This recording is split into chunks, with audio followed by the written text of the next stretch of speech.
दुःख नाही होत आहे किंवा तो मोहमायेमध्ये अडकत नाही असं म्हटलेलं आहे. आणि एकदा कळालं की मी आत्मा आहे, नुसतं तर ऐकलं आहे, पण त्याचा अनुभव मी आत्मा आहे आणि आपण मरत नाही. पहिली गोष्ट, आपण कुणीच मरत नाही. तर मारूही शकत नाही आपल्याला कोणी, कुणीच मारू शकत नाही आपल्याला. हां, आत्महत्या नावाचा एक शब्द आहे. आत्महत्या म्हणजे स्वतःच्या आत्म्याचं हनन करणे. आत्मा मरत नाही, पण आत्म्याला पतित करू शकतो, आत्म्याला फिरवू शकतो अनेक अनेक योनीमध्ये. त्यालाच आत्महत्या असाही संबंध, आत्महनन असाही शब्द वापरलेला आहे. तर शरीर हत्या असं का नाही म्हटलं, आत्महत्याच म्हटलेलं आहे की नाही. एखाद्याने फास लावून घेतलं तर काय म्हणतात, आत्महत्या केली. त्याने शरीर हत्या केली असं म्हणतात का? नाही म्हणत कुणीच आहे ना. शरीर हत्या कोणी म्हणत नाही, पण आत्महत्या म्हणतो. म्हणजे आपण प्रत्येक पायरीवरती प्रत्येक क्षणाला आपण आत्म्याच्या अस्तित्वावर विश्वास ठेवतोय. फक्त जगताना शरीर स्तरावर जगतोय. मी शरीर आहे, शरीराच्या गरजा बघतोय. आत्म्याची गरज काय आपण कुणीच विचार करत नाही. आत्म्याला काय दिलं पाहिजे असा विचार आपण करत नाही. शरीर शरीर शरीर शरीर. माझा विषयांतर होते थोडंसं वाटतंय मला.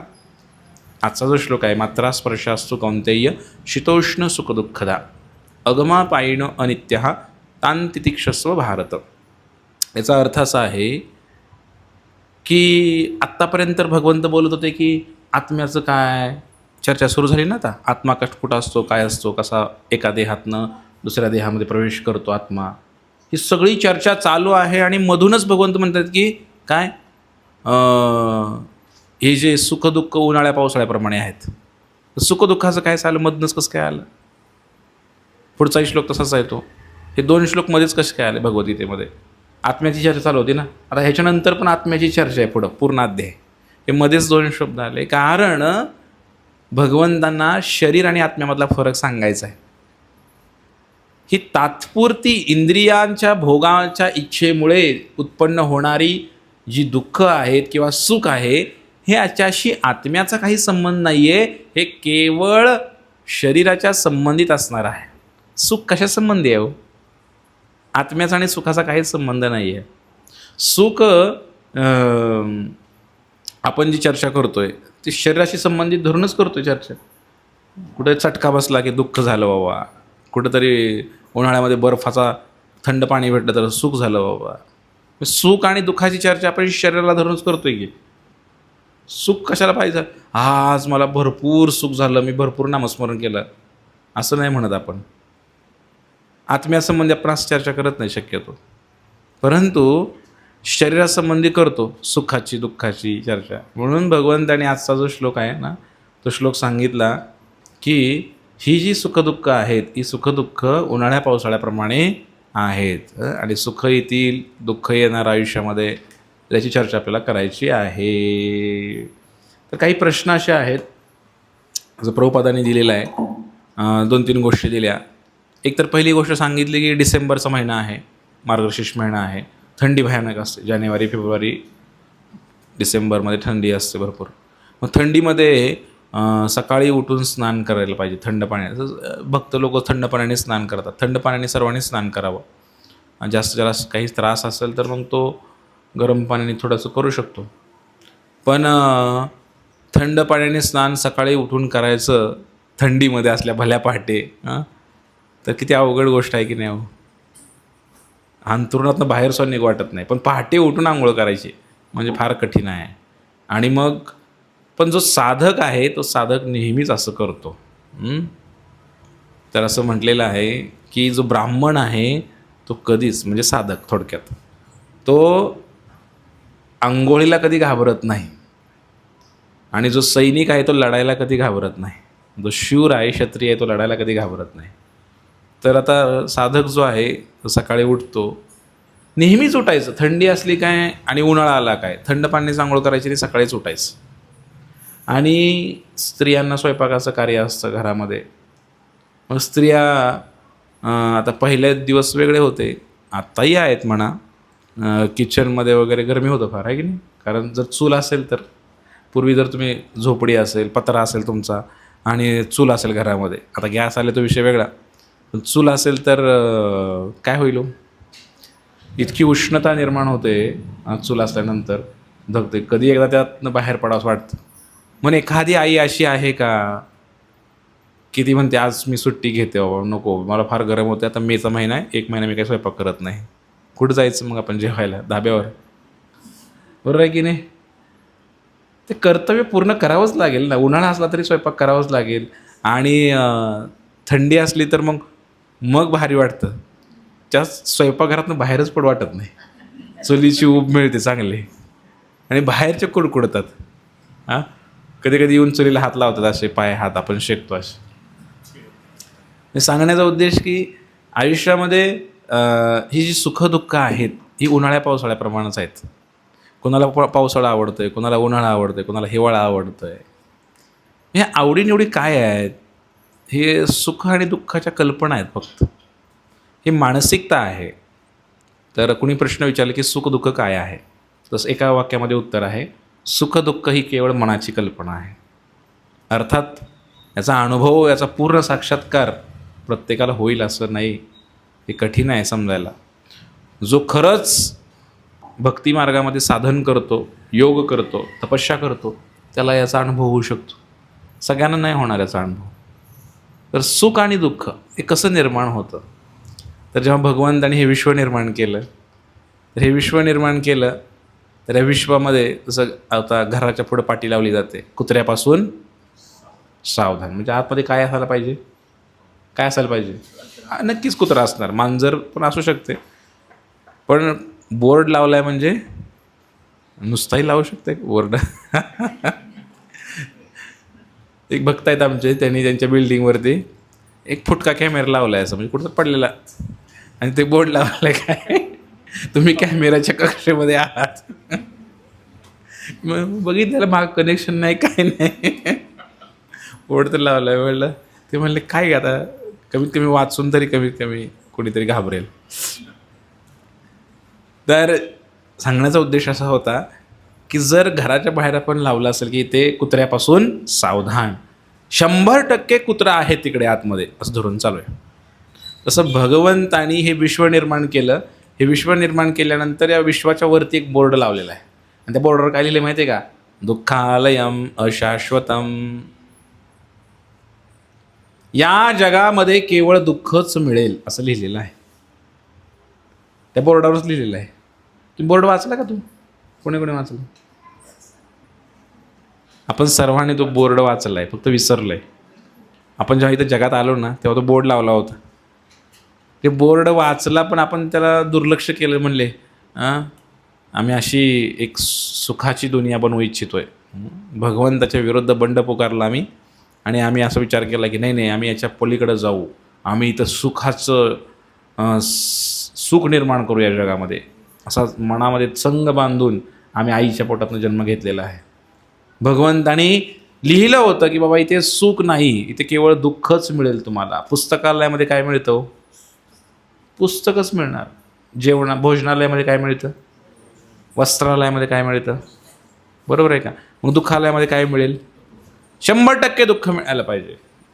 म्हणून जेव्हा आपण या जगामध्ये आलो तर भगवंतांच्या नियमानुसार इथे केवळ दुःखच आहे.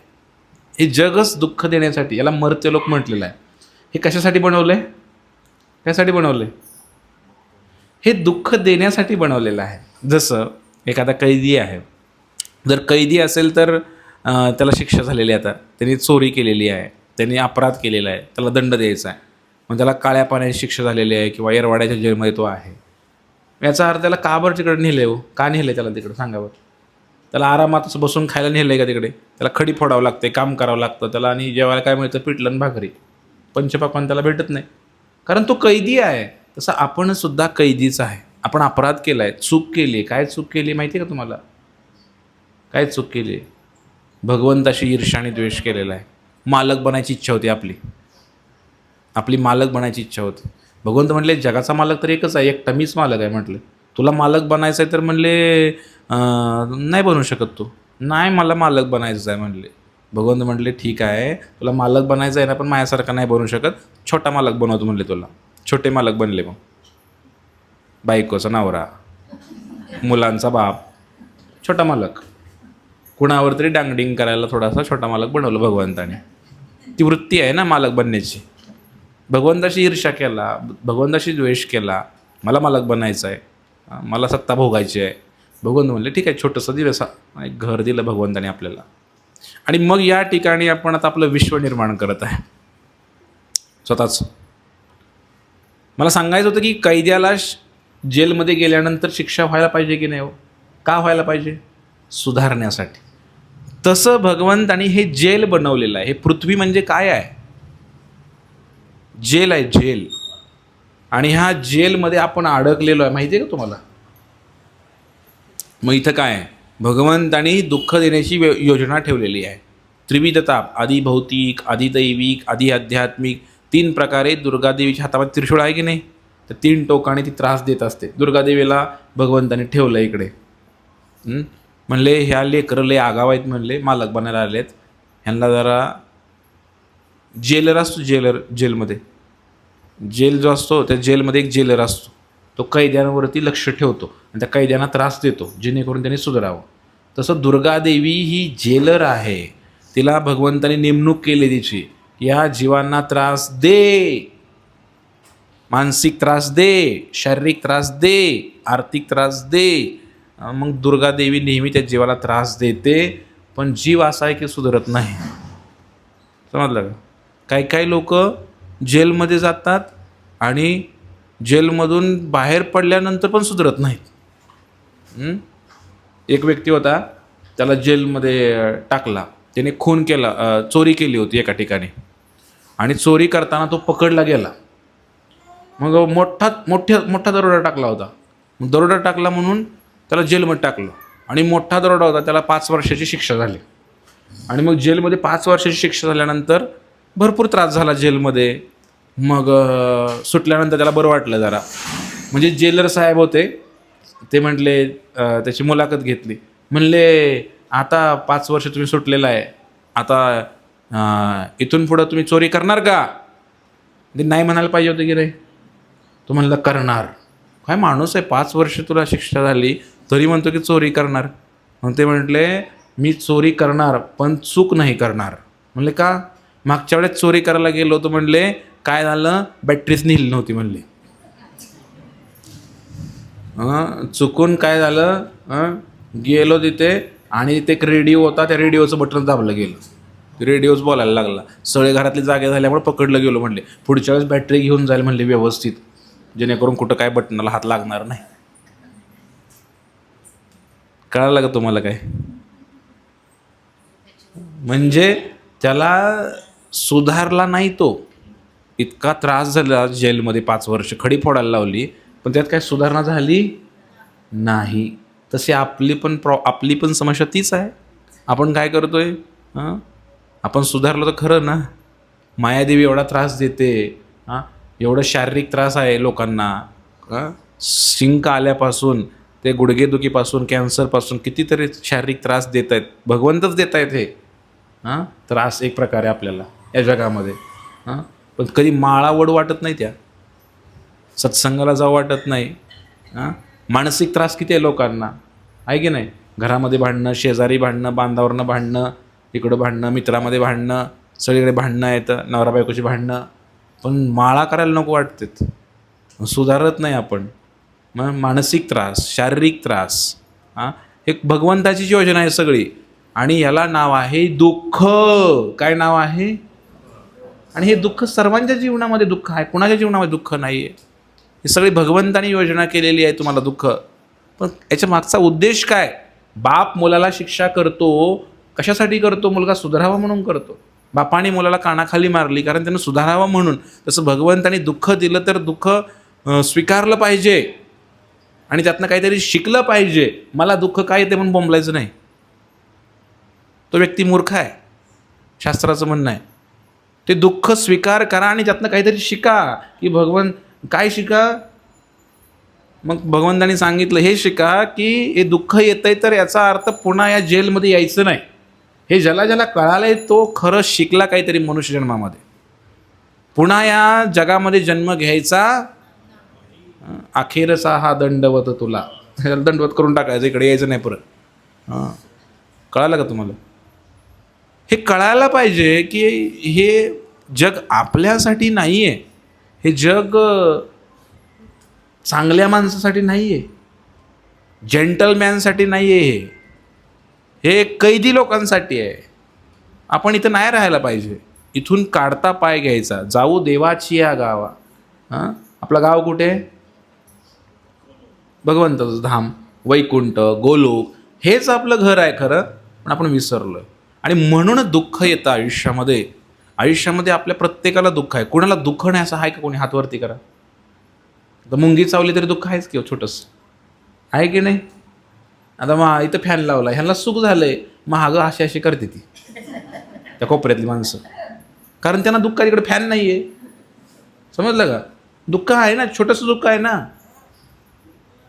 छोट्या छोट्या गोष्टीमध्ये दुःख आहे मंडळीनं. आणि मग त्यात तर मोठ्या मोठ्या गोष्टी तर विचारायलाच नको. काही लोकांची अशी दुःख आहेत की सांगता येत नाहीत, सांगता येत नाहीत.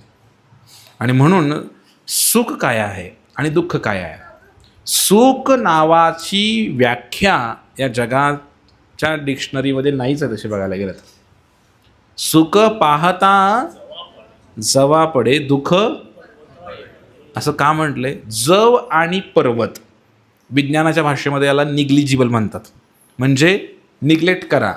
जसं 0.00000014, ठीक आहे, असं जर असेल 14.5658 काहीतरी असेल, तर ते काय करतात? वरचे आकडे सोडून देतात. 0.0014 एवढंच घेतात, पुढचे आकडे सोडून देतात. तसं एक जव माहिती आहे का? हां, तर एवढा एवढा कण धान्याचा. आणि एक पर्वत, त्या पर्वताच्या मानाने याची किंमत काय आहे? नसल्यातच जमा आहे हो. आपण कधी कधी व्यवहारामध्ये पण करतो की नाही? व्यवहारामध्ये 1,00,000 रुपयाचा व्यवहार आहे आणि 1 रुपया कमी पडला, कुणी व्यवहार मोडेल का हो? जाऊ द्या, असं म्हणजे 1 रुपया, त्याच काय एवढं. म्हणजे 1 रुपया आणि 1,00,000च्या तुलनेत 1 रुपया काहीच नाही हो. तसं नसला तरी चालतो 1 रुपया, व्यवहार होतो. तसंच आहे. हां, हे जे सुख आहे हे सुख नाहीच आहे या जगामध्ये, ते जवाप्रमाणे आहे. पण दुःख मात्र आहे. दुःख पाहता ते पर्वत आहे एवढे. हां, दुःख पर्वत आहे एवढे. इतकं मोठं दुःख आहे. इथे सुखाची जर कोणी अपेक्षा करत असेल, जगातला नंबर 1चा मूर्ख व्यक्ती तोच आहे, ज्याला सुख पाहिजे.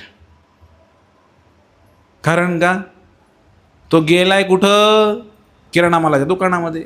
मग किराणा माल मागणं, तो जर तिकडं दूध किंवा दुसरं काहीतरी मागत असेल किराणा मालाच्या दुकानात जाऊन, त्याला काय म्हटलं पाहिजे? काय म्हटलं पाहिजे? मूर्ख, मूढा, शास्त्रामध्ये म्हणलेलं आहे. तुम्ही या जगात आलाय ना, तर या जगामध्ये सुख भेटणार नाही. लिहून घ्या. जो सुख मागतोय तो मूर्ख आहे, असं शास्त्राचं म्हणणं आहे. कारण सुख ही कन्सेप्टच नाही आहे. हां, मग सुख, कधी कधी सुख कसं वाटतं? ही मनाची अवस्था आहे, ही एक कल्पना आहे. कधी कधी कसं काय वाटतं की सगळाच रस्ता खड्ड्याचा आहे. हां, काही ठिकाणी सगळे मोठे मोठे मोठे मोठे मोठे खड्डे आहेत, धडाधड धडाधड धडाधड उडती गाडी. पण काही ठिकाणी थोडा छोटा खड्डा आहे, पण खड्डा जरूर आहे. मग तिथे गाडी थोडीशी नीट चालते.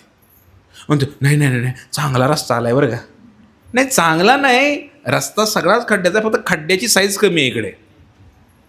तसं सुख नाही आहे. सुख आल्यासारखं वाटतं इकडे, फक्त थोडंसं सुख आल्यासारखं वाटतंय. ॲक्च्युली दुःखच आहे हे सगळं. हे दुःख देण्यासाठीच भगवंतानी बनवलेलं आहे. एक कैदखाना आहे, जेल आहे, जेल. आणि म्हणून सुख काय आहे? तर सुख जे आहे हे सुख एक कल्पना आहे. आता आपल्याला जर समजा 1,00,000 रुपये भेटले तर आनंद होतो. आता बघा मनाची कल्पना कशी तयार होते, नीट लक्ष द्या. थोडं व्यावहारिक आणि तात्विक प्रवचन आहे. एखाद्या व्यक्तीला 1,00,000 रुपये भेटले, त्याला आनंद झाला समजा, त्याला किती आनंद झाला आहे. पण काय होणार माहिती आहे का, त्या व्यक्तीच्या पुढे हजारो लोक आले जे करोडपती आहेत, अरबपती आहेत, खरबपती आहेत, आणि त्यांच्याबरोबर हा राहायला लागला. काय होईल हो? त्याला दुःख होणार. पण समजा जेव्हा त्याला 1,00,000 रुपये भेटले होते, तेव्हा करोडपती लोक त्या शेजारी नव्हते, तेव्हा त्याला आनंद झाला होता. मग तो आनंद का बरं झाला होता सांगा बरं, कोण सांगेल? त्याला चॉकलेट भेट देऊया आपण एक. हां, बरोबर आहे. अजून पुढं सांगा, अजून पुढं सांगा. बाकीच्यापेक्षा आपल्याला चांगलं सुख भेटत. हां, पाठीमागच्या माणसाला जर बघितलं तर आपल्याला सुख भरपूर भेटेल. याला आनंद झाला. या आनंदाचं कारण काय असं म्हणतोय मी? याच्या आनंदाचं कारण आहे गरीब लोक, ज्यांच्याकडे 1,00,000 रुपये नाहीये. आलं का लक्षात? कोणाकोणा लक्षात आलंय? ज्याच्या शेजारी 10,000 रुपयेवाले, 5,000 रुपयेवालेच लोक आहेत, त्याच्यामुळे ह्याला हा आनंद झालेला आहे, कारण ह्याच्याकडे 1,00,000 रुपये आलेले आहेत.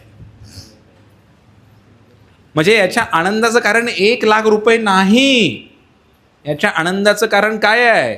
गरीब जनता, त्याच्याबरोबर असणारी, आसपास असणारी गरीब लोक आहेत, त्याच्या आनंदाचं कारण आहे ते. मनामध्ये असं आलं ना की माझ्यापेक्षा, यांच्यापेक्षा माझ्याकडे जास्त आहेत, म्हणून म्हटलं ही मनाची कल्पना आहे. सुख म्हणजे मनाची कल्पना आहे आपल्या. मग आता करायला काय पाहिजे? शास्त्र काय म्हणते बघा. शास्त्र असं म्हणते की तुम्ही काय करा, तुमचं जे हे सुख आहे हे कोणामुळे प्राप्त झालं तुम्हाला? त्या गरीब लोकांमुळं. तर तुम्ही काय करा, तुमचे 1,00,000 रुपये त्या गरिबामध्ये वाटा, त्यांच्यामुळे तुम्हाला सुख प्राप्त झालेलं आहे. अशा प्रकारे आपल्या जीवनामध्ये जर काही गोष्टी घडत असतील चांगल्या, तर त्या खालच्या लेवलला त्या वितरित करायला पाहिजे, त्यांना त्याचं क्रेडिट द्यायला पाहिजे, नाही की त्या सुखाचा भोग घ्यायला पाहिजे. जो कोणी व्यक्तीच्या सुखाचा भोग करतो तो या 14 लोकामध्ये अडकतो. आ ब्रह्मभुवन लोका पुनरावर्तिनो अर्जुना. तर भगवंतांनी सांगितलं की या ब्रह्मांडामध्येच फिरणार तो.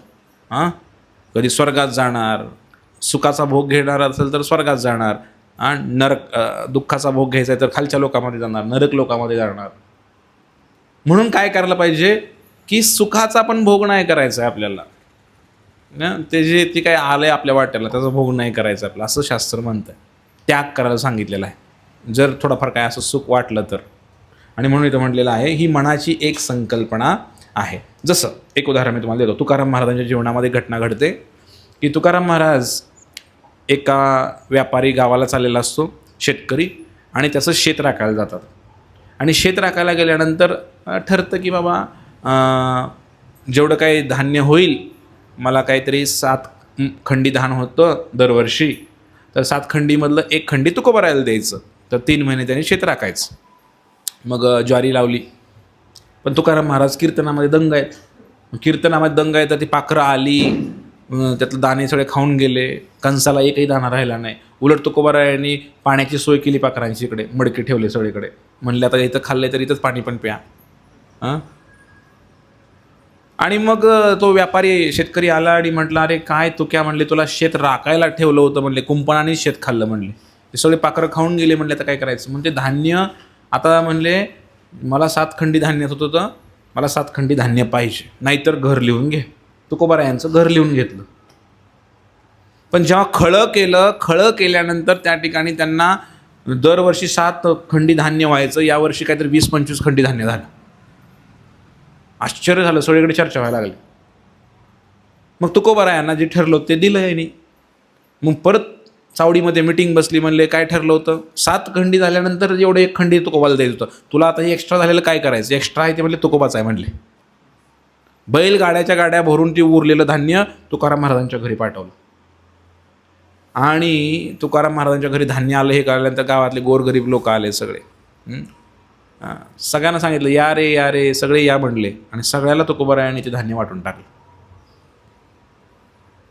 इतकं वाटून टाकलं की त्याच्या बायकोनी घरामध्ये थोडं धान्य ठेवलं होतं, दळायला पीठ किती दिवस तरी उपाशी होते, काही नव्हतं घरामध्ये, तर थोडं एक काही ज्वारी काढून ठेवली होती, सुपात पाकडून ठेवली होती चांगली, दळायला जाणार तेवढ्यात एक गरीब माणूस आला आणि त्याला तुकोबाराने धान्य देऊन टाकलं सगळं. म्हणलं आता एवढं शिल्लक आहे माझ्याकडे. सांगण्याचा उद्देश हा होता की सुख जेव्हा येते ते वाटलं पाहिजे, हा त्याचा योग्य वापर आहे. त्याचा जर भोग केला तर नंतर रोग होईल. येते का लक्षात? म्हणून जे संत मंडळी आहे, ज्याला खरंच वैरागी बनायचं आहे, ते त्याग करतात सगळ्या गोष्टींचा. जास्त फॅसिलिटींचा वापर करत नाही. जेवढं भगवंताच्या सेवेसाठी साधनेसाठी आवश्यक आहे तेवढं घेतात, बाकीचं देऊन टाकतात. आजकाल तसे साधू पण राहिले नाहीत म्हणा. साधू कलियुगामध्ये संन्यासी लोक व्याजानं पैसे लावतात. महाराज लोक असले महाराज निघाले कलियुगामध्ये. हे कलियुगाचं एक वैशिष्ट्य आहे म्हणा. तर सांगण्याचा उद्देश होता, पहिले राम मंदिरामध्ये काय ऐकायला आलं, घोटाळा झाला म्हणून लोकांनी 1-1 रुपया गोळा करून इथनं दिला आणि तिकडं लोकांनी व्याजाने पैसे लावलेत. काय करायचं? फार भयानक आहे. म्हणजे ह्या ज्या गोष्टी आहेत सगळ्या, याच्यासाठी शुद्धता फार महत्त्वाची आहे. आपण भावनिक होऊन जमणार नाही, आपल्याला तात्विक बनावं लागेल. समजून घ्यायला पाहिजे काय करायला पाहिजे ते. सांगण्याचा उद्देश एक आहे की सुख आलं तर भोग नाही घ्यायला पाहिजे. तात्काळ विचार करायला पाहिजे, ही भगवंताची कृपा आहे आणि याला आपण सर्वांमध्ये मिळून खाल्लं पाहिजे. एखाद्याला रोग झाला आहे, डॉक्टरकडे गेला, औषध दिलं. औषध गोड असतं का हो? औषध नेहमीच कडू असतं. औषध पी वाटतं का? नाही पी वाटत. एखाद्याच्या पायात काटा मोडला आहे, काटा मोडला तर पायामध्ये सुई घेऊन तो काटा काढावा लागतो, म्हणजे सुईनं असं टोकरावं लागतं जिथं काटा मोडला आहे. ते त्रास होतो फार हो. त्या सुईनं टोकरताना किती त्रास होतो, ते कडू औषध पिताना किती त्रास होतो. मग दुःख आल्यावर काय करायचं? सहन करायचं. दुःख आलं की सहन करायचं. का सहन करायचं? ते औषध पिल्यानं माझा रोग बरा होणार आहे, मला 100% माहिती आहे. आवडत नाही आहे, पण मला औषध प्यायचं आहे. हळू, नको नको, राहू दे बाबा, काटा नको काढू, राहू दे, लय दुखतंय. कधी कधी आपण असं म्हणतो, नाही निघला निघला निघला निघला निघला, थोडं अजून थोडं. म्हणजे आपण तो काटा काढतो, आपल्याला माहिती आहे की थोडा त्रास होणार आहे, पण काटा काढला की बरं वाटणार आहे. खरं सांगा बरं, किती लसतं ना इथं वगैरे घुसल्यानंतर, आणि लसायला लागलं की थोडंसं आपण काढलं की मग जेव्हा ते काटा निघाला, किती वेळ झालं ते दुखत होतं, पण ते काढलं की किती आराम पडतो. सुख आणि दुःख असंच आहे बघा या जगातलं. ते घुसल्यानंतर, धसोडी घुसल्यानंतर जे काही त्रास होतोय, काटा घुसल्यानंतर, आणि दुःख, आणि काढल्यानंतर निघाला वाटतं, बरं वाटतं, किती आनंद आहे लगेच चेहऱ्यावरती. आणि म्हणून म्हटलेलं आहे की दुःख आलं तर काय करायचं? दुःख आलं तर सहन करायचं. का? तर त्याचा परिणाम पुढचा विचार करायचा आपण, आणि त्या पद्धतीने आपण सुख दुःख सहन करायचं असं सांगितलेलं आहे. म्हणून सुखाच्या इच्छेचा त्याग करून दुःख सहन करतो. सुखाच्या इच्छेचा त्याग लक्षात आणून सध्या परिस्थितीमध्ये दुःख सहन करतो. अलग लक्षात. तर अशा पद्धतीनं दुःखाचा उपयोग आपण केला पाहिजे. हरे कृष्ण कृष्ण कृष्ण हरे हरे. मग आता प्रश्न असा आहे, दुःख येतंय का बरं आमच्या जीवनामध्ये? 2-3 कारणं आहेत.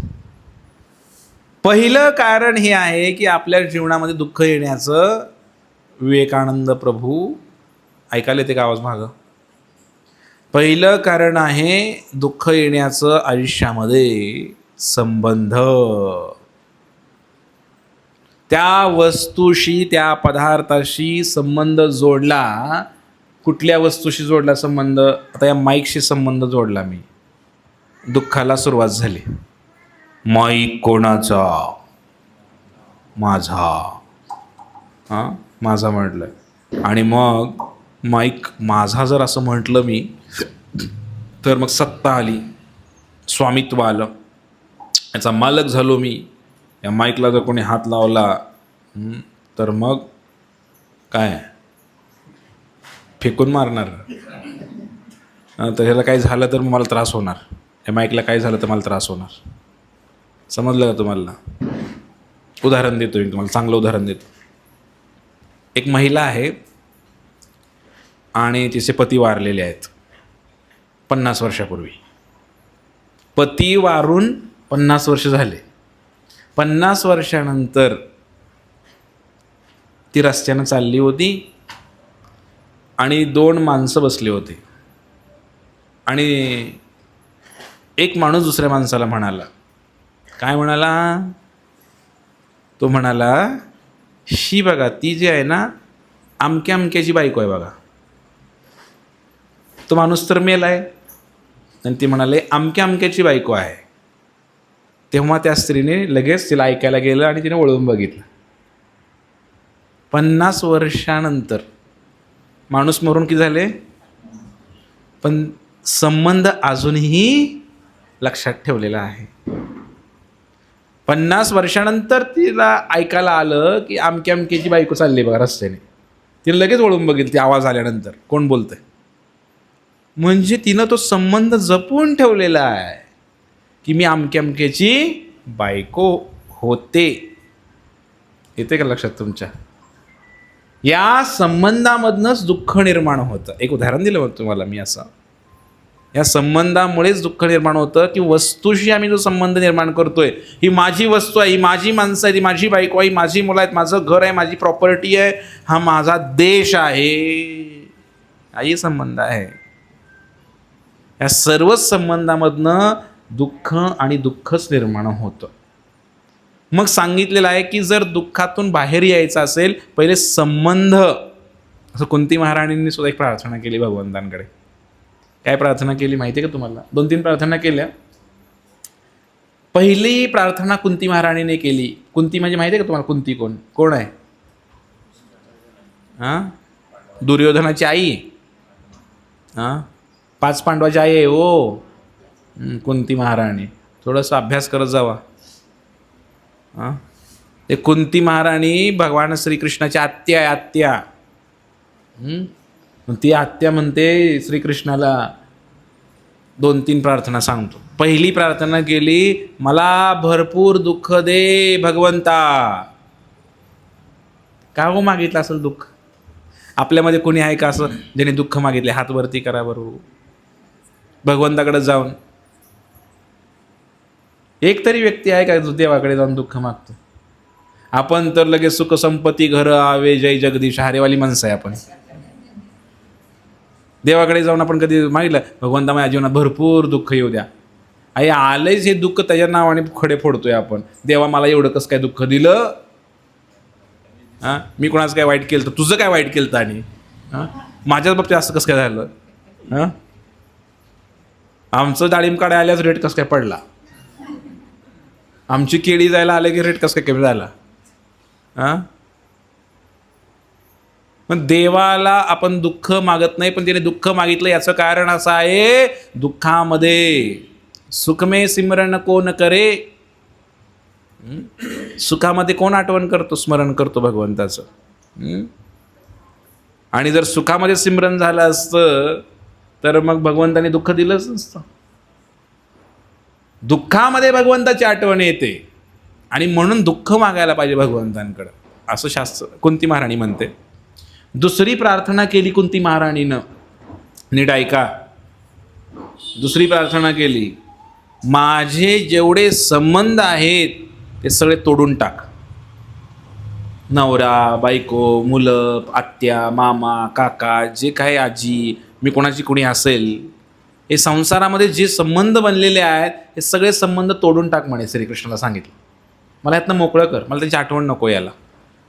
कारण प्रेम कसं आहे की तिकडं केलं तर तुझ्याकडे वेळ द्यायला मला वेळ नाही भेटणार. म्हणून ते ऑलरेडी भगवंताला सांगितलं, जर माझा वेळ तुला पाहिजे असेल तर ह्या लोक माझ्या आयुष्यातनं काढून टाक सगळे. कारण जोपर्यंत इकडेचे संबंध आहेत तोपर्यंत माझा तुझ्याशी काय संबंध जोडणं कठीणच वाटतंय मला. काय वाटतंय तुम्हाला? काय वाटतंय?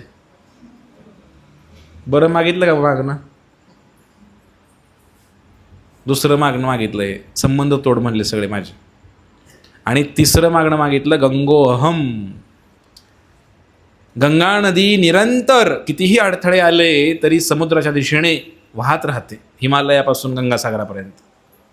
तसं माझं मन संसारामध्ये कितीही अडचणी आल्या तरी माझं मन श्रीकृष्णा तुझ्या चरणाकडे निरंतर वाहत राहू दे. अशा 3 मागण्या मागितल्या तिनं, कुंती महाराणीनं भगवंतांकडं. आणि मग दुःख जे आहे, दुःखही कुंतीनं मागितलेलं आहे. बघा भक्तांची लक्षणं. बऱ्याच ठिकाणी महाराज म्हणतात इकडे इकडे इकडे इकडे तुम्हाला सुखी करतो म्हणतात, तुमची समस्या मिटवतो इकडे म्हणतात.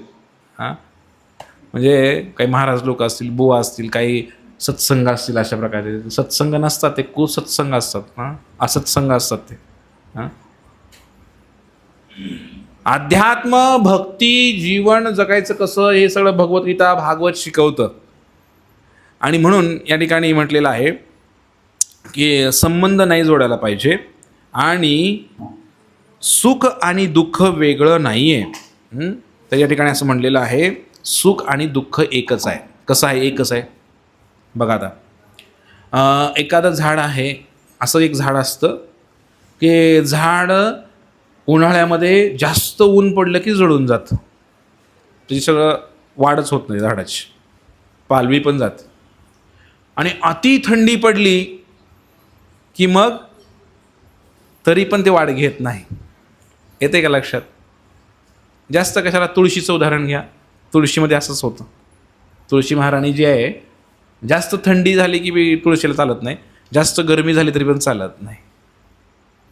तसं सुख आणि दुःख एकच आहे, ही वेगळ्या संकल्पना नाहीच आहे असं म्हटलेलं आहे. या गोष्टी तुम्हाला किती पचनी पडतात मला माहीत नाही, पण अनुकूलता आणि प्रतिकूलता ही एकच आहे. आणि त्यामुळे सुख आणि दुःख एक संबंधापासून उत्पन्न होतं. दुसरी गोष्ट, सुख आणि दुःख या भाग्याच्या गोष्टी आहेत. नशिबातच नसेल तर काय करणार? कधी कधी लोक म्हणतात आमच्या नशिबाला 18 विश्व दारिद्र्य आले. बरेच लोक असे आहेत की जन्मापासूनच त्यांना दारिद्र्य आहे आणि मेलेसुद्धा दारिद्र्यामध्येच. पण काही लोक सोन्याचा चमचा घेऊन जन्माला आलेत. येतं अशी म्हणच आहे, सोन्याचा चमचा घेऊन जन्माला आला.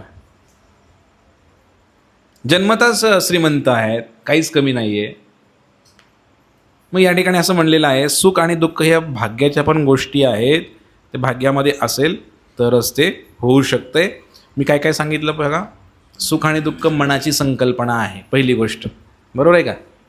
आणि सुख आणि दुःख, बोला दुसरा मुद्दा सांगितला मी, वेगळं नाही. अजून सुख आणि दुःख संबंधापासून उत्पन्न होतं. सुख आणि दुःख भाग्याच्याही गोष्टी आहेत. अनेक अर्थाने मी बोलतोय सुखदुःखाची संज्ञा काय आहे. आणि म्हणून जेव्हा तसं मानसिकता कशी आहे, मी तुम्हाला एक गोष्ट सांगतो. एक व्यक्ती होता, त्या व्यक्तीने 12 वर्ष तपस्या केली देवतांची, भगवंताची नाही, देवतांची तपस्या केली. मग एक देवता प्रकट झाले आणि देवता प्रकट झाल्यानंतर म्हणले काय पाहिजे वरदान तुला माग. म्हटले. तो माणूस म्हटला की देवा मला म्हणे जास्त काय नको म्हणे, मी संतुष्ट असतो म्हणे बऱ्यापैकी, मला एकच वरदान दे म्हणे. जेव्हा जेव्हा माझ्या मनात काही इच्छा होईल ती वस्तू प्रकट होऊ दे, माझी इच्छा पूर्ण होऊ दे. आता काही कमी झालं का वरदान? हो तसा मी संतुष्टच आहे, पण म्हणले जेव्हा जेव्हा इच्छा होईल तेव्हा म्हणे मला ती वस्तू मिळू दे म्हणे. मी इच्छा केली की ती माझ्यापुढे प्रकट झाली पाहिजे. भगवंत म्हणले जरा हुशारच दिसतोय हो. भगवंत देव म्हणला हुशारच दिसतोय हो. म्हणले आता आपण काय करू? देव पण हुशार होते. ते म्हणले ठीक आहे, जेव्हा जेव्हा तुला इच्छा होईल ती वस्तू मिळेल, पण माझी एक अट आहे. म्हटले तुला एक मिळाली की तुझ्या शेजारची जो व्यक्ती राहतो घरापुढं त्याला 2 मिळणार. तुला एक मिळाली की त्याला 2 मिळणार म्हणले वस्तू. तुम्हाला ठीक आहे म्हटलं. त्याला त्यावेळेला काय कळलं नाही. ठीक आहे म्हटला. मग हा घरी गेला, ह्याला राहायला घर नव्हतं. आणि मग काय आलं, त्याने इच्छा केली मनामध्ये. काय इच्छा केली? एक सुंदर असा बंगला मला पाहिजे अशी इच्छा केली. तात्काळ एक बंगला तयार झाला. त्याला इतका आनंद झाला. आणि त्याचा शेजारी जो पुढं राहत होता त्याचे 2 बंगले तयार झाले मनानेच. मग ह्याला फार त्रास झाला, फार त्रास झाला. आता हे जे काय बांधायला गेलता बंगला, त्याचा त्रास व्हायची काही गरज होती का? ह्याला फार त्रास झाला. माझा एक आणि त्याचं 2 कसं काय सण होईना. आणि मग आता घर आलंय म्हणजे गाडी पण पाहिजेच की. हां, मग त्याने इच्छा केली लगेच, मला एक फॉर्च्युनर पाहिजे गाडी 4 चाकी. आणि लगेच फॉर्च्युनर गाडी तिथं बंगल्याच्या पुढे उपस्थित झाली. कारण वरदान दिलं होतं देवाने, इच्छा करायला तुला सगळं मिळेल. 4 चाकी गाडी तयार झाली लगेच. पण शेजारी पुढं बघतोय तर तुझ्या दारात 2 फॉर्च्युनर. कारण देवाने आशीर्वाद दिला होता की तुझ्या डबल त्याला मिळेल म्हणून. मग ह्याला प्रश्न पडला, अरे म्हणला लई त्रास व्हायला लागला याला. घर मिळालं, गाडी मिळाली, आनंद व्हायला पाहिजे, फुकटमध्ये मिळालं, सुखात जगायला पाहिजे. परंतु याला सुख होण्याच्या ऐवजी हा दुःखामध्ये गेला. आणि मग त्या ठिकाणी त्यांनी असा एक विचार केला, आता घर झालं, गाडी झाली, म्हणले आता काय पाहिजे, आता पाण्याची कमतरता आहे म्हणले आपल्याकडे. इच्छा केली, भगवंता एक विहीर, एक पाण्याची विहीर सुंदर घराच्या पुढे येऊ दे म्हणे. आणि एक सुंदर विहीर तयार झाली इकडं घरापुढे. ह्याच्या घरापुढे एक विहीर, शेजारच्या घरापुढे 2 विहिरी तयार झाल्या. ह्याला फार त्रास व्हायला लागला. म्हणजे अरे तपस्या केली मी आणि ह्याला डबल मिळतं इकडे फुकटचं. आणि एवढं सगळं संपत्ती सुख मिळून सुद्धा हा दुःखामध्येच राहिला शेवटी. आणि मग त्यांनी देवाकडे एक मागणं केलं. देवा म्हणले माझा एक डोळा फुटू दे म्हणले. आणि लगेच त्याचा एक डोळा फुटला आणि शेजारच्याचे 2 डोळे फुटले. मग ह्याला आनंद झाला. आणि मग ते 2 डोळे फुटले, घरापुढे जे विहीर होती त्या विहिरीमध्ये शेजारी पडला. जेव्हा आणि हे त्याच्या एका डोळ्याने ह्यांनी पाहिलं, ती शेजारी विहिरीत पडला, तेव्हा याचं समाधान झालं. ही गोष्ट कोणाची आहे म्हणा की? आपलीच आहे. मान्य करा. सुखाची परिभाषा काय? सुख कुठं उत्पन्न होतं? मनाची कल्पना आहे. आपल्याला सुख याच्यामुळे होत नाही. शाळेमध्ये पण आता विद्यार्थ्यांची परीक्षा होते, एखाद्याला 92% पडले, एखाद्याला 92.2 पडले. तर 92 पडले याच्यामध्ये आनंद घ्यायला पाहिजे. 0.2 काय होतंय हो? पण त्याला 0.2 पडले म्हणून रडणारी मुलं आहेत. 2 पॉईंट त्याला जास्त कसं काय पडले? दरवर्षी मला त्याच्या पुढं असायचो मी, यावेळेस महाग कसं काय? हे दुःख आहे. काय मनाची संकल्पना आहे. एक भिकारी पण चटणी भाकरी खातोच की, आपणही आपल्या घरी खातोच की, तोही जिवंत आहेच की, आपणही जिवंत आहेच की. उलट त्या भिकाऱ्याला BP, शुगर, थायरॉइड काय नाही, आपल्याला भरपूर आहे. सांगण्याचा उद्देश काय की आपण कोणाशी तुलना करतोय? हे सुख आणि दुःख काहीच नाही आहे. हे फक्त कल्पना करत राहतोय, मानसिक कल्पना करत राहतोय आपण मनामध्ये, हे सुख आहे म्हणून. आणि त्या लखपतीचं उदाहरण मी तुम्हाला सांगितलं, ज्याच्याकडे लाख रुपये आहेत तो बी दुःखी आहे. म्हणून सुख आणि दुःख हे केवळ मनाच्या संकल्पना आहेत. जसं की दुःख जे आल्यानंतर काय करायला पाहिजे, सुख आल्यानंतर वाटायला पाहिजे, भोग नाही करायला पाहिजे. जो सुखाचा भोग करतो त्याला रोग होतो. रोग म्हणजे दुःख येतं. आणि जो व्यक्ती दुःख येतं, तर दुःख आल्यानंतर त्या व्यक्तीने काय करायला पाहिजे सांगितलं मी आता तुम्हाला. काय? सहन करायला पाहिजे. तर कधी कधी काही गोष्टी असतात, जे दिव्य हरिनाम प्रभूजी मला सांगत होते की लहानपण आमचं फार कष्टात गेलं म्हणे. म्हणजे कसं कष्टात गेलं म्हणे, आम्ही फार दिव्यावर अभ्यास केला म्हणे. लाईट नसायची, एक रॉकेलची चिमणी असायची, चिमणी ठेवायची उंबऱ्यावर, उंबऱ्याच्या अलीकडे एक भाऊ, उंबऱ्याच्या पलीकडे एक भाऊ, आणि त्या चिमणीखाली आम्ही वाचायचं. असे दिवस काढले गुरुजींनी. आता आहे का वास? आता 2 मिनटं लाईट गेली तर त्या सरकारला शिव्या, पंतप्रधानाला शिव्या, गाववाल्याला शिव्या, लाईट बंदला शिव्या. तर परिस्थिती बदलते. हां चिमणी आता पोराने विचारलं तर ती कल्पनाही करू शकणार नाहीत. चिमणीच रॉकेलवरची चिमणी. म्हणजे मला सांगायचं होतं की प्रभू रामचंद्रांना जेव्हा वनवास झाला, आज रात्री असं ठरलं होतं की उद्या सकाळ उठून प्रभू रामचंद्रांचा राज्याभिषेक होईल, राजा बनतील. आणि पहाटे सकाळी दौंडी म्हणजे असं पेटवली सगळ्या रामाचा राज्याभिषेक होणार होणार होणार उद्या म्हणून, आणि सकाळ उठून होणारच होता. पण सकाळ उठून सगळं काही चित्र पालटलं आणि असं ठरलं की प्रभू रामचंद्र वनवासाला जातील. मग जेव्हा अनाऊन्स झालं होतं की राम राजा होईल, तेव्हाही भगवंताच्या चेहऱ्यावर तेच हास्य होतं. आणि जेव्हा असं अनाऊन्स झालं की राम वनवासामध्ये जाईल, तेव्हाही भगवंताच्या चेहऱ्यावर तेच हास्य होतं. थोडं सुद्धा अशा आट्या वगैरे नाही पडल्या अशा आपल्यासारख्या. लक्षात येते का तुमच्या? आणि चाललेत देव व्हायला बरेच जण. आम्हीच देव आहे म्हणतात, आपण देव होऊ शकतो. अरे तुला मनावर नियंत्रण आहे का बघाय तुझ्या? हां एवढा मोठा राजा, त्याला वनवास झाला तरी काहीच फरक पडला नाही प्रभू रामचंद्राला. सीतेला काहीच फरक पडला नाही. हां लक्ष्मणाला काहीच फरक पडला नाही, भरताला काहीच फरक पडला नाही. आणि म्हणून हे जे सुखदुःखाच्या संज्ञा आहेत प्रभू रामचंद्रांच्या जीवनामधून शिकायला मिळतं. एका ठिकाणी रामाच्या वनवासाची कथा चालू होती. मोठे व्यासपीठावरती महाराज बसले होते आणि कथा चालू होती. आणि अचानकपणे AC हॉल होता. आजकाल मोठ्या मोठ्या AC हॉलमध्ये कथा होतात ना. मोठे मोठे VIP लोक, मोठ्या मोठ्या खुर्च्या टाकलेले, सोफा सेट टाकलेले, कथा चालू होती. आणि कथा चालू होती आणि अचानकपणे त्या कार्यालयाचा समस्या झाली, AC बंद पडला. त्यांनी फॅन लावले, काहीतरी ॲडजस्टमेंट केली. पण जेव्हा AC बंद पडला, दुसऱ्या दिवशी कथेला लोकांची संख्या फार कमी झाली. म्हणजे काय झालं? म्हणले रामकथा महाराज फार सुंदर सांगतात बरं का, पण गरम फार होतंय तिकडं. म्हणले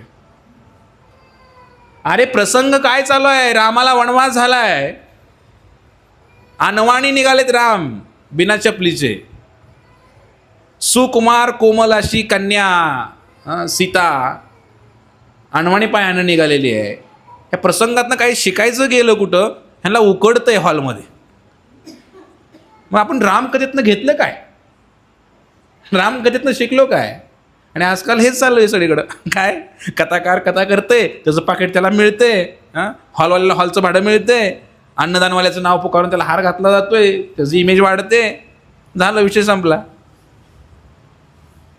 रामकथा बोलाचाच भात आणि बोलाचीच कडी. ऐकायला काय कुणीच ऐकली नाही रामकथा, जीवनात उतरवलीच नाही कधी काय. महाराजही बोलायचे म्हणून बोलले आणि लोकांनी पण ऐकायची म्हणूनच ऐकली रामकथा. तर अशा प्रकारे आपण पाहतोय की भगवंतानी स्वतः शिकवलं प्रभू रामचंद्रांनी की कोणत्याही प्रकारचं सुख किंवा दुःख आलं तर, सुख आलं तर कसं पचवायला पाहिजे आणि दुःख आलं तर काय करायला पाहिजे. ते स्वीकार करायला पाहिजे, सहन करायला पाहिजे. जे काय भगवंताने दिलेलं आहे दुःख, ते रडत बसायचं नाही मला कसं काय दुःख आलं म्हणून. स्वीकार करायचं आणि पुढं जायचं. तर अशा प्रकारे या ठिकाणी एक उदाहरण. एकदा एक विमान होतं, वेळ झाली माझी.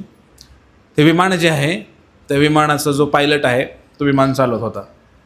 आणि विमान चालवत असताना अचानकपणे विमानाचा दिशादर्शक होकायंत्र बंद पडतं की कुठल्या दिशेला विमान जायचं आहे. ते बंद पडलं आणि विमान तर जोरात चालू आहे. विमानामध्ये काही गडबड नाही, फक्त दिशा चुकलेली आहे. आणि मग पायलट काय करतो, माईक घेतो आणि घोषणा करतो, कृपया सर्वांनी 2 मिनटं इकडे लक्ष द्या. आपल्याकडे 2 सूचना आहेत. एक आनंदाची सूचना आहे, एक दुःखाची सूचना आहे. दुःखाची गोष्ट पहिली सांगतो. दुःखाची घटना अशी आहे की आपल्या विमानाचं होकायंत्र बंद पडलेलं आहे, दिशादर्शक यंत्र बंद पडलेलं आहे. त्यामुळे विमान कुठल्या दिशेला चाललेलं आहे आम्हाला माहीत नाही. पण आनंदाची गोष्ट ही आहे की विमानाचा वेग मात्र फार प्रचंड आहे, जोरात चाललं आहे विमान. किती लोकांना कळालं मी काय बोललो ते? दिशा नाही आहे विमानाला, पण विमान मात्र जोरात चाललेलं आहे. काय उपयोग आहे असल्या विमानाचा? आज अशीच परिस्थिती झालेली आहे लोकांची. विकसनशील भारत, विकसित भारत, 21व्या शतकामध्ये वाटचाल वगैरे वगैरे काही शब्द आहेत. आणि त्याच्यामध्ये काय झालेलं आहे की एवढी प्रगती केलेली आहे, एवढी सुख त्याला सुख मानलेलं आहे. अरे ते सुख नाही आहे, आनंदाची गोष्ट नाही आहे. तुम्ही प्रगती केली ती दुःखाची गोष्ट आहे की विमानाचा वेग जास्त आहे. आणि तो पायलट म्हणतोय की आनंदाची गोष्ट आहे की विमान ओके चालू आहे सगळं, फक्त दिशा चुकलेली आहे. आणि आज समाज असाच आहे, त्याला दिशाच नाही आहे. प्रगती प्रगती प्रगती प्रगती. पहिले साडी घालत होते स्त्रिया, नंतर ते काय दुसरे कपडे आले कसले, परत पॅन्ट शर्ट घालायला लागले. आता पॅन्ट शर्टसुद्धा घालणं झाले. आता उघडे नागडे लोक फिरायला लागलेत शहरामध्ये. काय केली म्हणे आम्ही प्रगती नाही, हे दुःखाचं कारण आहे. विमानाचा वेग जास्त आहे, हे पण दुःखाचंच कारण आहे. पुढे जाऊन धडकणार आहे कुठंतरी ते. आणि म्हणून सुख आणि दुःख हे सगळ्या मनाच्या संकल्पना आहेत. तर जेव्हा समुद्रमंथन झाल्यानंतर त्यामधून अमृत निघालं, 14 रत्न निघाली आणि शेवटी काय निघालं? अमृत निघालं. देवतांनी राक्षसाने जे मंथन केलं आणि जेव्हा अमृत निघालं, अमृत कोण पिलं? हे 33 कोटी देवता पिले. आणि जेव्हा हलाहल विष निघालं, ते कोण पिलं? जे अमृत पिले ते देव झाले आणि जे विष पिले ते महादेव झाले. श्रेष्ठ कोण आहे? म्हणून दुःख पचवणारा व्यक्तीच आयुष्यामध्ये मोठा होत. जे सुखाचा भोग घेत आहेत, अमृताचा प्याला घेऊन बसलेले आहेत, एकच प्याला, काय उपयोगाचा नाही तो. ते सांगितलेलं आहे की लोकांना, माझा वेळ झाला, माझं बरंच काही कव्हर करायचं होतं, पण पुढच्या वेळेस बघूया आपण. सुख आणि दुःख दोन्ही गोष्टी या कल्पना आहेत, मनाच्या कल्पना आहेत, असं मी तुम्हाला सांगितलं की फक्त लोकांनी काय केलेलं आहे की इतर लोकांशी ईर्ष्याभाव करून, द्वेषभाव करून स्वतःला दुःखी करून घेतलेला आहे. तसं ही संकल्पनाच नाहीत ॲक्च्युली. सुखाचं आणि दुःखाचं काय होतच नाही. मग हा ईर्ष्या आणि द्वेष जातो कधी? भगवंताचं भजन केल्यानं, भक्ती केल्यानं. म्हणून संत मंडळी सदा सुखी. हे भगवंताचे भक्त नेहमी सुखी असतात. ते चर्चा होईल. एक व्यक्ती होता, त्या व्यक्तीचं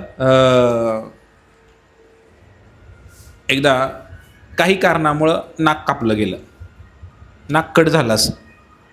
आणि नाक कट झाल्यानंतर मग त्या व्यक्तीला फार बेकार वाटायचं. मग कोणी त्यांना नकटे काका म्हणायचं. काय म्हणायचं? नकटे काका. कोणी म्हणायचं नकटे आजोबा, कोणी म्हणायचं नकटे गुरुजी, असं काय काय त्यांचं जे काय नावं पडायची. ह्यांना फार वाईट वाटायचं की सगळे मला नकट्या बोलतात म्हणून. मग असं करत करत सगळेच लोक चिडवायला लागले त्यांना, नकटे काका म्हणून. ह्याने एक विचार केला, म्हणले आता आपण असं करू, म्हटले काहीतरी उपाय काढू म्हटले. एक माणूस त्यांच्याकडे आला. तो माणूस म्हणला, प्रत्येकजण विचारणार, कसं काय तुमचं नाक कापलं, कसं काय तुमचं नाक कापलं, कसं काय नाक कट झालं? आपल्याकडे आहे की नाही असं? सगळ्याला माहीत असते, किंवा काही माहीत जरी नसलं तरी पण एखाद्याचं काही दुःख असेल ना, त्याला सारखं विचारायचं, कसं काय वाच चाललं, कसं काय तुमची बायको गेली, उगाच विचारायचं, कसं काय गेली, उगाच त्याला मुद्दाम, कसं काय तुमचं मुलगी कशी काय पळून गेली, त्याला विचारायचं. सारखं ह्याला विचार, नकटे, मग ही सारखेच लोक विचार, कसं काय तुमचं नाक कापलंय. एकदा ह्यांनी काय केलं, ह्यांनी गंमत केली. एक माणूस त्यांच्याकडे आला आणि म्हणला, कसं काय तुमचं नाक कापलं म्हणले. ते म्हणले, फार मोठा इतिहास आहे म्हटले. म्हणले, इतिहास सांगा म्हटले. म्हणले, इतिहास असा आहे की एका रात्री मला स्वप्न पडलं म्हणले, आणि स्वप्नामध्ये मला भगवंताचं दर्शन झालं म्हणले. भगवान श्रीकृष्ण आले माझ्या स्वप्नामध्ये, आणि मग मी त्यांना प्रणाम केला म्हणले. आणि मग भगवंत म्हणले, काय पाहिजे तुला. मी म्हटलं भगवंतांना मला भगवंता साक्षात माझ्या पुढे उभा राहावा तुम्ही 24 तास, मला दर्शन द्या. त्यासाठी मी काही डोकं फोडायला तयार आहे म्हणले. मग भगवंत मला म्हणले डोकं वगैरे काय नको म्हणले, फक्त नाक कापून दे, मी 24 तास तुझ्या पुढे उभा राहतो म्हणले, दर्शन देतो. कशाचा विचार न करता म्हणले मी माझं नाक कापून दिलं म्हणले. आणि हे पहा म्हणे माझ्या पुढेच भगवंत आहेत म्हणे, 24 तास माझ्या पुढे उभा राहतात म्हणे. ते म्हणलं बरोबर. ते म्हणजे तुला दिसणार नाही म्हणले, ते मलाच दिसणार, 24 तास माझ्या पुढे आहेत म्हणले भगवंत. मग असं म्हटल्यानंतर त्याला बरं वाटलं. दुसऱ्या माणसाला ऐकल्यानंतर ते म्हणले खरं सांगताय का? अगदी खरं सांगतोय म्हणले. तुला दर्शन करायचं आहे का भगवंताचं? तो म्हणले हो मला पण करायचं आहे म्हणले. एवढी मोठी गोष्ट भेटल्यानंतर नाक कापायला काय प्रॉब्लेम आहे? मग त्या दुसऱ्या माणसानं पण नाक कापून घेतलं. दुसऱ्या माणसाने पण नाक कापून घेतलं. नाक कापून घेतलं आणि मग तो नकटा झाला. पण त्याला काय ते म्हणले देव दिसू नाही, श्रीकृष्ण दिसू नाही. ते म्हणले सारखा मला चिडत होता का नाही म्हणले, हां नकट्या नकट्या म्हणून. ना आता कसं वाटतंय म्हणले, देव बिव काय नाही म्हणले, आता बस नकटा आयुष्यभर. त्यालाही नकटे म्हणायला लागले. मग आता नकटे गावात किती झाले? 2 नकटे झाले, हां बिन नाकाचे. मग काय झालं, एक तिसरा माणूस आला. ती म्हणला तू कसं काय, तुझं नाक कसं काय गेलं म्हणलं. पण ह्याची हिंमत होईना सांगायची. हा म्हणला काय नाही, असं स्वप्न पडलं मला आणि मग महाराजांनी सांगितलं मला की असं देवाचं दर्शन होतं आहे म्हणून मी कापून घेतलं आणि मला सुद्धा दर्शन होतं आहे म्हणलं देवाचं. तिसरा म्हणला असं आहे का म्हणला. तिसऱ्यानं पण नाक कापून घेतलं. आता गावात किती झाले नकटे? 3 नकटे झाले. मग परत 4था आला, 5वा आला, 6वा आला. देवाचं दर्शन होतं म्हणलं नाक कापून घ्यायला काय अर्थ आहे. असे 5, 50, 100, हजारो त्या गावामध्ये जवळजवळ 3 ते 4 हजार लोकांनी नाक कापून घेतलं देवाचं दर्शन होतंय म्हणून. प्रत्येक जण सांगायचं हां होतंय दर्शन मला, होतंय दर्शन मला. पण खरं कोणी सांगितलं नाही की बाबा नाक कापल्यानंतर काय दर्शन वगैरे होत नाही. खरे कोणी सांगितलं नाही. आपण ह्याला जो महाराज होता त्याला बरं वाटायला लागलं. म्हणले पहिलं म्हणले मला एकट्यालाच नकटं म्हणते, आताच माझ्याबरोबर टोळीच आहे म्हणले सगळे नकट्यांची. आता काय वाटत नाही, सगळेच नकटे आहेत, मी एकटा नकटा आहे का? आजकाल एक असा ट्रेंड झालेला आहे. पूर्वी एखादी मुलगी पळून जाणं न विचारता आईवडिलाला कुठल्या तर मुलाबरोबर, हे फार सगळ्या जिल्ह्यात महाराष्ट्रात का व्हायचं, अमक्याची पोरगी पळून गेली म्हणून, आणि आईबाप आत्महत्या करायची. पण आजकाल एखाद्याची मुलगी पळून गेली तर म्हणलं काय जगात सगळीकडे तेच चालू आहे म्हणते. आपली गेली म्हणून आमके तमके गेली म्हणून काय मोठी गोष्ट आहे का म्हणते. It's normal. समजतं का तुम्हाला? पहिलं माझं नाक कापलं होतं एकट्याचं, आता सगळ्याची नाकं कापली, नॉर्मल आहे. सगळेच नकटे आहेत. तिथं कोण आहे सांगायला कोणच तयार नाही आहे की देवाचं दर्शन होत नाही. सगळेच नकटे झाले. आणि मग काय झालं, एक व्यक्ती त्यातला होता हुशार, आणि मग त्या व्यक्तीने विचार केला की म्हटला आईला हे काय बरोबर नाही म्हटलं.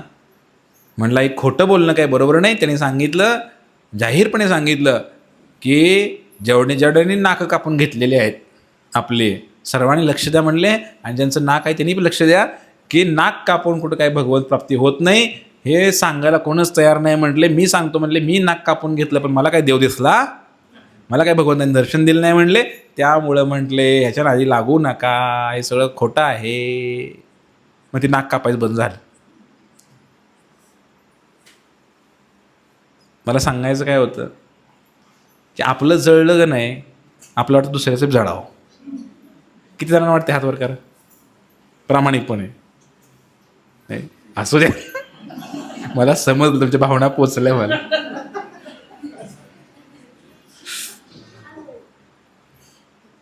नाही खरं सांगायचं, पांढरा काय पुढं बसलंय आपण. नाही खरंच बारक्या पोरलाच राहील. दुसऱ्या मित्राला 2 मार्क जास्त पडले तुम्हाला चांगलं वाटतं का? सगळ्यात मोठं दुःख काय, आपल्या मित्राला मार्क जास्त पडले. आपल्याला कमी पडलेच दुःख नसतं, मित्राला 2 कसे काय माहिती जास्त पडले. आम्ही दोघं मिळून अभ्यास केला आहे, दोघं मिळून खेळत होतो, ह्यानं का रात्री चोरून अभ्यास केला का जागून, 2 मार्क कसे काय जास्त पडले. समजतंय का दुःख कशाचं आहे. हां, ह्या मास्तरला पेन्शन आहे, मलाच पेन्शन कशी काय नाही, माझ्याच वेळेला कशी काय पेन्शन बंद पडली. परिस्थितीचा नियम आहे बाबा. हां, मग आंदोलन केलं मास्तर लोकांनी, आम्हाला पेन्शन चालू झाली पाहिजे म्हणून. समजतंय का. आणि पहिल्यापासूनच पेन्शन नसतीच तर काहीच केलं नसतं ना, पेन्शन हा प्रकार नसताच तर काहीच नसतं काय ना, दुःख झालंच नसतं ना. या संकल्पनामधून आणि या मनाच्या परिस्थितीमधून दुःखाची निर्मिती होते. म्हणून आपण जेव्हा दुःख आणि सुख हे जे म्हणतोय आयुष्यात, असं काही नाहीच आहे. पहिली गोष्ट, हरिभक्तांसाठी तर काहीच नाही आहे. आणि म्हणून म्हटलेलं आहे की हे सुख जे आहे, तुलसीदास म्हणतात, लोक कहे धनवान सुखी, धनवान कहे सुख राजा को भारी. लोक म्हणतात की ज्याच्याकडे पैसा भरपूर आहे तो सुखी आहे, आणि ज्याकडे पैसा भरपूर आहे, धनवान आहे, तो म्हणतो अरे माझ्यापेक्षा राजा सुखी आहे. राजा कहे महाराजा सुखी, राजा म्हणतो मी सुखी नाही, महाराजा सुखी आहे. महाराज कहे सुख इंद्र को भारी, महाराज म्हणतात मी सुखी नाही, इंद्राचं सुख मोठं आहे माझ्यापेक्षा. आणि पुढे म्हणलेला, इंद्र कहे चतुरानन के सुख, इंद्र म्हणतो मी सुखी नाही, माझ्यापेक्षा 4 तोंडाचा ब्रह्माजी सुखी आहे म्हणे, ब्रह्मदेव सुखी आहे. ब्रह्मा कहे सुख शंभू को भारी, ब्रह्मदेव म्हणतात मी सुखी नाही, कारण महादेव शंभू महादेव सुखी आहेत म्हणे. कारण शंभू महादेव नेहमी भगवंताचं भजन करतात. हरे कृष्ण कृष्ण कृष्ण हरे हरे, हरे राम राम राम. तुलसीदास विचार कहे, हरि भजन बिना सब जीव दुःखारी. तुलसीदास म्हणतात की भगवंताचं भजन केल्याशिवाय तो जीव सुखी होऊ शकत नाही. जो भगवंताचं भजन करत नाही तो दुःखीच राहणार आहे या जगामध्ये. म्हणून भजन करा. बऱ्याच लोकांना मी सांगते भजन करा भजन करा, पण माळाला हातच लावायला नको म्हणते. माळा केल्याच पाहिजेत, नामस्मरण हे केलंच पाहिजे. आणि म्हणून असंही म्हटलेलं आहे की आता अंतिम वाक्य माझं,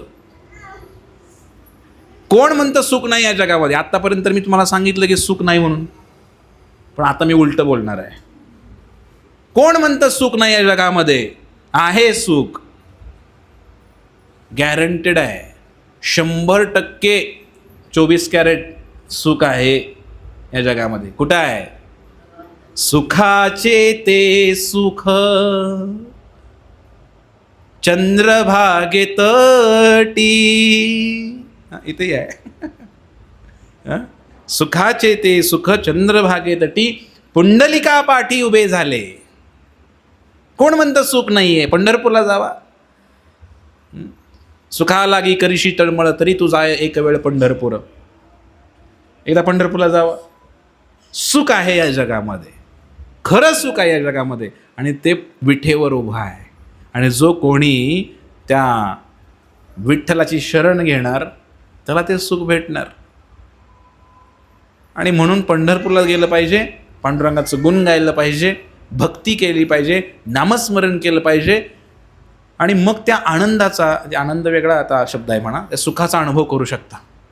या सुखा कारणे देव वेडावला, वैकुंठ सोडुनी संत सदनी राहिला. या वाळवंटामध्ये जेव्हा संत मंडळी एकत्र होतात आणि कीर्तन करतात, रामकृष्ण हरीचं जप होतो, नामस्मरण होतं, त्यावेळेला वैकुंठातल्या भगवंताला सुद्धा हेवा वाटतो. जे सुख वैकुंठामध्ये नाही ते चंद्रभागेच्या वाळवंटामध्ये आहे, कीर्तनामध्ये आहे, असं म्हणलेलं आहे. मग अशा सुखाचा अनुभव घेण्यासाठी मनुष्य जीवन आहे. नाहीतर मग आपलं काय ते तुझ्या माझ्या संसाराला आणि काय हवं, माझ्या लेकराला घरकुल नवं. पुढं काय, तुझ्या, मला येत नाही जास्त असं काय, तुझ्या माझ्या संसाराला आणि काय हवं, माझ्या लेकराला घरकुल नवं, नव्या घरामंदी काय नवीन घडलं. हं. घरकुला संग समद येईल होईल, दिस जातील दिस येतील, अजून काय भोग सरल सुख येईल. दिस जातील दिस येतील, भोग सरल सुख येईल. या असल्या कल्पना करू नका काहीतरी मूर्खपणाच्या. सांगितले भोग सरल्यावर हां, इथे भक्तांसाठी काहीच नाही आहे. ना भोग आहे, ना सुख आहे, ना दुःख आहे, कशाचा विचार करत नाहीत. हरिभक्त काय करतो? केवळ भगवंताच्या सुखाचा विचार करतो. आणि जो व्यक्ती भगवंताच्या सुखाचा विचार करतो, भगवंताला काय आवडतं, भगवंतासाठी जीवन जगतो, त्याच्या जीवनामध्ये सुख ॲटोमॅटिकच येतं. हां, त्याला ते सुख मागायची पण गरज नाही, घरकुल बांधायची बी गरज नाही, आणि घर पडलं म्हणून रडायची पण गरज नाही, आणि काहीच नाही. तर असं काय गोष्टी. आणि म्हणून सर्वांना नम्र निवेदन आहे की या सुखदुःखाच्या पलीकडं आनंदामंबुधी वर्धनम प्रतिपदम पूर्णामृतस्वादनम. चैतन्य महाप्रभू म्हणतात या सुखदुःखाच्या पलीकडं एक आनंदाचा सागर आहे. तर परत नंतर सांगेन तुम्हाला मी सुखामध्ये आणि आनंदामध्ये काय अंतर आहे ते. हरे कृष्ण.